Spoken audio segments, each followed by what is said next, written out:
I'm just reflecting on my own moment where I started to consider this stuff, and it was back in 2015.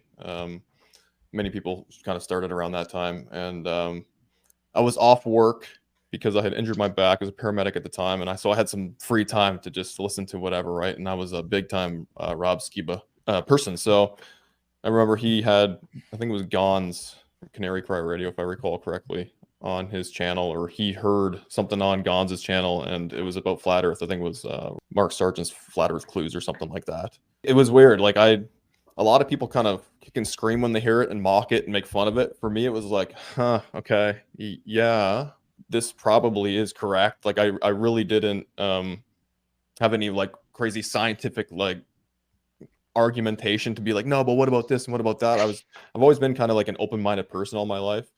And so I had also years prior to this transitioned into like Torah observance. And so I was like really just allowing myself to be fed by, the Father, and just being willing to be open-minded.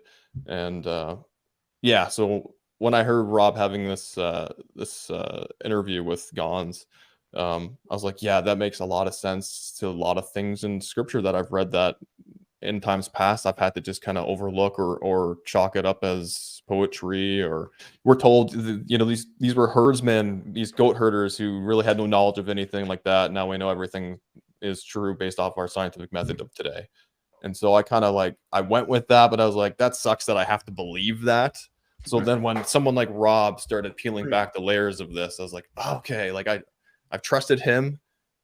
He helped me big time in my walk. And so I was like, yeah, I'm not gonna scoff at this. I'm gonna see if this is true. And so I was like a flat earth, like, or biblical cosmologist addict at the time. It was like, it consumed me. It annoyed my wife so much because I would just go outside at 3 in the morning and I'd just look up at the moon and be like, oh my gosh, like it's in the firmament, or it's like, it's so much closer and it's not, the sun. Or I'd look at the sun randomly. We'd be walking down the road and, we're holding hands and I just like stop and I'm like, that sun is so much closer, sweetie. And she's like, oh gosh.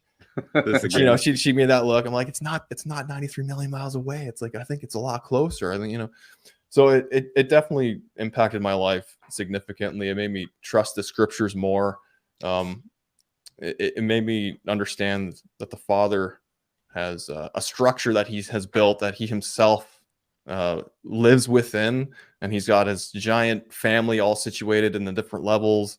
And it just, it made more sense of eschatology for me. Name a couple things real quick if you can. What specific parts of eschatology do you feel like it helped make more sense for you? So 100%, the Isaiah rolling back the heavens like a scroll to me. Never knew what to do with that.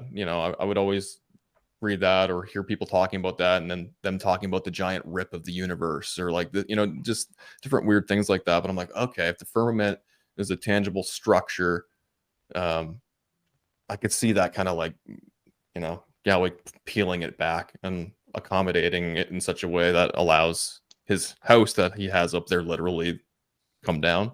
And so, just things like that. All of a sudden, I'm like, oh, okay, yeah. And then when it lands on the earth, it's not landing on a globe and looking stupid and, like a teeter-totter. Yeah. So it just, it made eschatology that much more interesting to me. I could trust it more. And so it just gave me a generalized confidence in my walk and in my faith in the Father. So it's played a huge role in my faith for sure. Same here, brother. You made a comment about that period of time where you felt like you were just utterly addicted to learning about it and just being immersed in the understanding. And does anybody else here, quick raise a hand if you feel like there was a period of time where you could say, yeah, I was addicted to figuring this stuff out? Anybody? I know I did. I was. Yeah, I'm pretty sure I lost a job over it. Did you? I'm pretty sure I lost relationships over it. I had one ex-girlfriend always saying, "Oh, you're flat earthing again." He's flat earthing. Yeah. I had a boss. I worked at this particular store. I had a boss who was very much against the idea, and there was like multiple stores where I worked at this time, and this was the owner of all those stores. And so I would go from one store to the next depending on where I was sent that week. And some of the other people I was working with, they would see what I was researching on the computer, which was FE stuff, and they would ask me about it. and I would try to talk about it. And I didn't know how to talk about it yet. I just was full of zeal and excitement because suddenly the scriptures made sense. And I'm sure they all thought I was just complete crazy as crazy can be. And so he made some snide comments to me one time because I had to go in a personal car ride with him. And he and I were in the truck driving across town. And he made some kind of snide comment, waiting, like as if he was goading me so I would talk about it, right? And I said, well, it's an interesting thing because the Bible does claim that we live under a firmament. So if we believe the Bible, you as a Christian, you have a tough decision to make, I think. And he looked at me, and he wasn't a Christian, and I knew that. And he looked at me and he's like, do you believe the Bible? And I said, yeah, I do. And he just kind of like had this weird look on his face and just stopped the conversation. And so literally the next group employee meeting we had at 8 a.m. in the morning, he fired me in front of everybody without reason, without cause. Whoa. And everybody was like literally gasping, like, oh, what did he do? And everybody was like, because I was one of the better salesmen at the company. And so it was just I'm pretty sure that was the conversation that sealed it, because he had a scowl on his face every time he saw me after that. So they love to almost dehumanize us when they find that out, don't they? They want to act like you're scum of the earth, you are the most stupid person, and they'll say things like, go jump off the edge, go never have babies, don't reproduce. We've heard it all, and it goes to the worst places of vitriol, doesn't it? What's up, Matthew? I said flat tart is another one. Yeah, flat tart, right? And unfortunately, though, we see some of the same kind of gaslighting and name calling from not necessarily this community of brothers, but people who understand something like the biblical cosmological model. They'll have some of the same words like globetard and pervert, things like this. I haven't heard that one. Pervert, no. So things like that, just I want to encourage brothers and sisters to have some humility and grace. Remember those fruits of the Spirit, right? Love, patience, peace, kindness, joy, faithfulness, gentleness, self-control, things like that. When you're talking to brothers, because all the questions we have are difficult when you first learn about this topic. But I think what's most difficult is then the interactions and your relationships with, like Sean said, people you work with, your family members, your friends, those kind of interactions, and how to manage and tackle and navigate all of that is probably one of the most difficult things. Wouldn't you guys say? I think we also need to understand that those with uncontrolled zeal, and I think we've all been through that stage, and for some people it's a longer stage than others, but we have to remember that they just realize they've been lied to since children by adults that they trust, and they are really, really ticked off. Okay, and so we see that through the globetard phase, and so our job is to kind of help them through that. My wife helped me through that part of it, but we need to understand that they're going through a stage of grief. And I mean, I know when I first found out, I was physically sick for 3 days.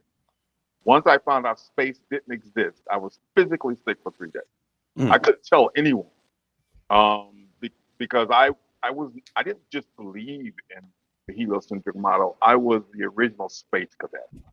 I mean, being an illustrator from being a little guy, every piece of art had something to do with space. Okay, even once I started drawing commercially, I tried to put space in clients' work. I mean, I was really into it. And then once I learned it didn't exist at all, I mean, I was pretty angry. So I understand where they're coming from. Me too. Yep. And that's the kind of maturity you have to be able to develop to then be effective at ever talking about this in a productive way with anybody that's not on board. Yeah. Well said, Michael. Thank you. Yeah. I mean, people always ask me all the time in my comments on the videos when I do debates on whether it's the law being relevant for believers today, whether it's the Trinity, whether it's biblical cosmology, whatever the big contentious conversation is that people see on my channel. I often get comments that will say, what has this gained you? Have you ever swayed anyone's opinion or thoughts on this? And I'm just like, Matthew Jansen just gave a presentation. I've known him for 4 years, and it took him some time. You know what I mean? So, I'm not going to he's one that's publicly come out about it, but I'm not going to talk about the letters I've gotten from other people I've had on my channel that have now changed their mind on some of the discussions we had. Yeah. It just takes time, like it did with all of us. I didn't start my, Ken, I've known Ken the longest on here, and I didn't start my channel when I first met Ken. He and I were still just, we're still just in the trenches of Facebook groups trying to figure some of this stuff out, and getting called all kinds of crazy names. And that was like 4 years later I started my YouTube channel, after I met Ken. So we put our time in trying to learn this stuff to be able to defend it. Well, first, to be able to know that we were confident what we were coming to the conclusion on, and then secondly, being able to defend it. Yeah. And man, I remember being in flat earth groups. Oh my goodness. The vitriol, the hatred, my standard responses just kept reverting to, you're worth more. You don't have to act like that. Instead of, because I knew they were just goading me in a troll manner. They weren't trying to have a real conversation. It was just all mockery, because they, there's not a lot of ways to prove you live on a ball in space. You have to believe it. It's a religious belief put forward, and they're told to them that you're smart, you're intelligent, you're wise, you're, all the world believes it. It's the mass appeal to consensus. And so when you start to go against that grain, if you can't defend it yet, but yet you want to talk about it, you got to be prepared for that backlash, because people will rip you apart. Yeah, that's tough, because as soon as you come to understand it, you have all that zeal, like you said, you want to tell people about it. It's bursting at the seams within you, but it's difficult, because you really should spend some time and do your due diligence to be able to answer some of the basic questions, at least when you want to go to try to talk to people about it, because otherwise it feels like it discredits you when people try to ask you some of the basic questions that you would think we should have an answer for. And if you can't, they're immediately going to dismiss it. They might anyways, but if you could have some answers. I heard one person recently who said she was talking to somebody that would come around and ask her some questions, and because she had an answer for every one of those questions, he considered it enough to actually keep looking into it, and now is on board. So